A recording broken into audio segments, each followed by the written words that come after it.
Selamat pagi Ibu Ananda Putriani SPD MPD selaku dosen pengampu mata kuliah Bahasa Indonesia. Dan selamat pagi rekan-rekan yang saya cintai. Perkenalkan, saya Haninka Putri dari Fakultas Teknologi Pangan dan Kesehatan. Di sini saya akan mempresentasikan makalah ujian akhir semester saya yang berjudul plagiarisme. Oke baik, untuk mengefisiensikan waktu, langsung saja saya akan mulai presentasi saya.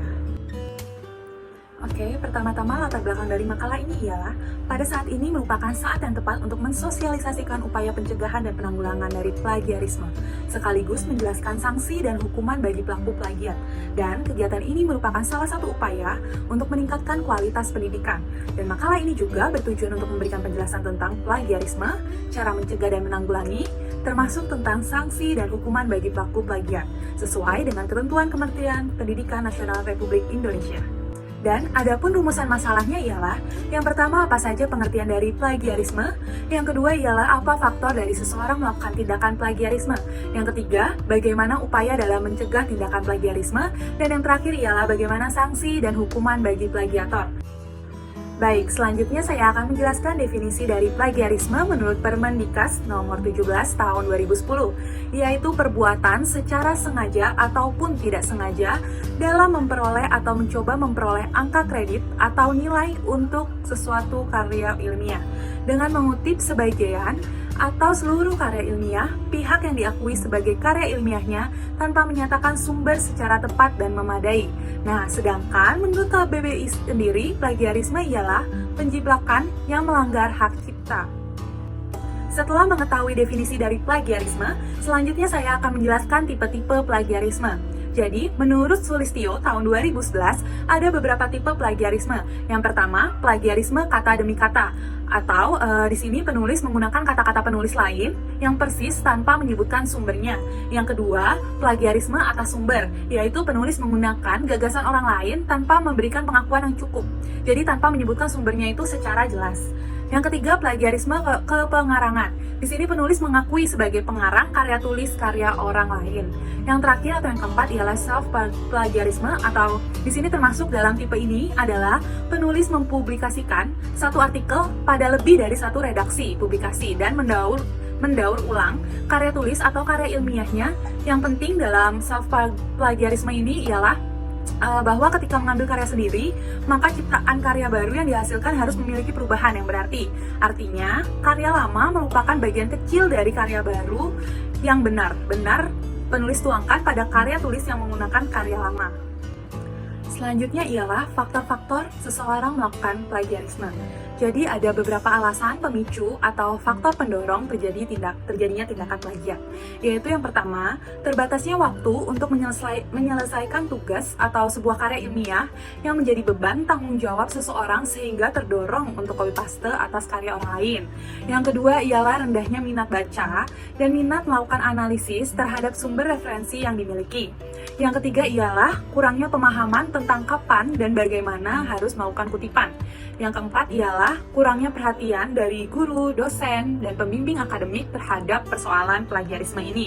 Nah, adapun alasan seorang melakukan tindakan plagiat ini bukanlah satu pembenaran atas tindakan tersebut, karena plagiarisme ini sangat merugikan orang lain. Selain merugikan orang lain juga, sebenarnya tindakan plagiarisme ini juga merugikan diri sendiri. Dengan seringnya melakukan tindakan plagiarisme, orang tersebut cenderung mematikan kreativitas yang dimilikinya karena sudah terlalu sering mencontek milik orang lain, tidak memiliki ciri khas dalam karyanya, dan hilangnya rasa percaya diri dengan karya yang dibuatnya. Berikut ini merupakan pencegahan dan berbagai bentuk pengawasan yang dilakukan oleh Peraturan Menteri Pendidikan Nasional Nomor 17 Tahun 2010 Pasal 7. Yang pertama ialah untuk karya mahasiswa, skripsi, tesis, dan disertasi dilampiri dengan surat pernyataan bermaterai yang menyatakan bahwa karya ilmiah tersebut tidak mengandung unsur plagiat.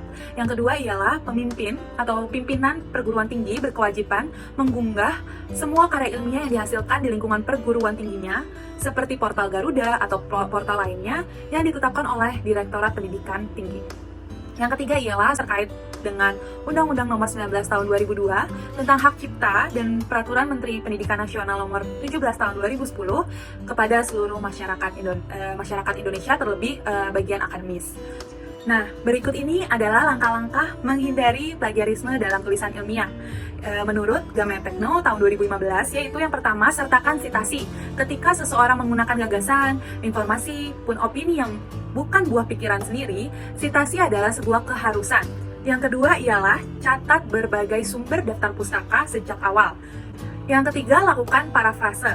Di sini, tulisan yang hanya menggunakan kutipan langsung lebih berpotensi dianggap melakukan plagiarisme. Cara menyikapinya adalah dengan menggunakan parafrase.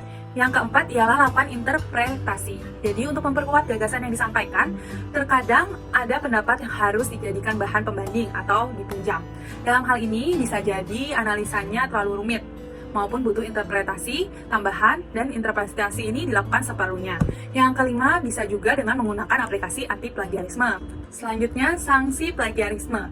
Undang-Undang Nomor 20 Tahun 2003 tentang Sistem Pendidikan Nasional Pasal 25 ayat 2 dan Pasal 70 mengatur sanksi bagi masyarakat yang melakukan plagiat, khususnya yang terjadi di lingkungan akademik. Nah, sanksi tersebut adalah sebagai berikut. Yang pertama, pasal 25 ayat 2, lulusan perguruan tinggi yang karya ilmiahnya digunakan untuk memperoleh gelar akademik, profesi, atau vokasi terbukti merupakan ciplakan, dicabut gelarnya. Yang kedua, pasal 70. Jadi, di pasal 17 ini, lulusan yang karya ilmiahnya digunakan untuk mendapatkan gelar akademik, profesi, atau vokasi sebagaimana dimaksud dalam pasal 25 ayat 2 tadi, terbukti merupakan ciplakan, dipidana dengan pidana penjara paling lama 2 tahun dan atau didenda paling banyak 200 juta rupiah. Nah, Peraturan Menteri Nomor 17 Tahun 2010 telah mengatur sanksi-sanksi bagi mahasiswa yang melakukan tindakan plagiat.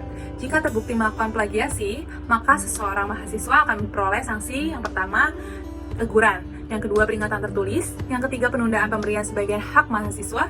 Keempat, pembatalan nilai. Kelima, pemberhentian dengan hormat dari status sebagai mahasiswa. Yang keenam, pemberhentian tidak hormat dari status sebagai mahasiswa. Dan yang ketujuh ialah pembatalan ijazah apabila telah lulus dari profesi akademik. Selanjutnya ada simpulan dan saran. Yang pertama, untuk simpulannya ini, plagiarisme atau sering disebut plagiat adalah penjiplakan atau pengambilan karangan, pendapat, dan sebagian dari orang lain dan menjadikan seolah karangan dan pendapat sendiri.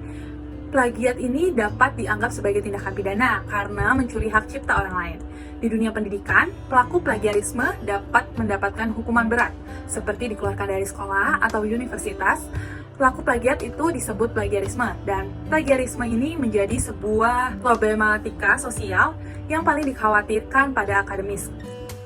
Sarannya ialah dilakukan sosialisasi kepada masyarakat, terutama di dalam dunia pendidikan, mengenai pentingnya pemahaman tentang plagiarisme, sehingga dapat meningkatkan kesadaran masyarakat betapa merugikannya suatu tindakan plagiarisme bagi orang lain maupun bagi diri sendiri, dan agar tidak mencontoh perbuatan plagiarisme tersebut karena sudah ada sanksi yang tercantum di Peraturan Menteri Pendidikan Nasional Nomor 17 Tahun 2010 dan sanksi yang diberikan dalam hukum Islam. Nah, untuk mengurangi tindakan plagiarisme dalam pembuatan hak cipta juga harus dipermudah sesuai dengan syarat-syarat yang berlaku. Oke, baik. Sekian presentasi dari saya. Kurang lebihnya mohon maaf. Terima kasih dan selamat pagi.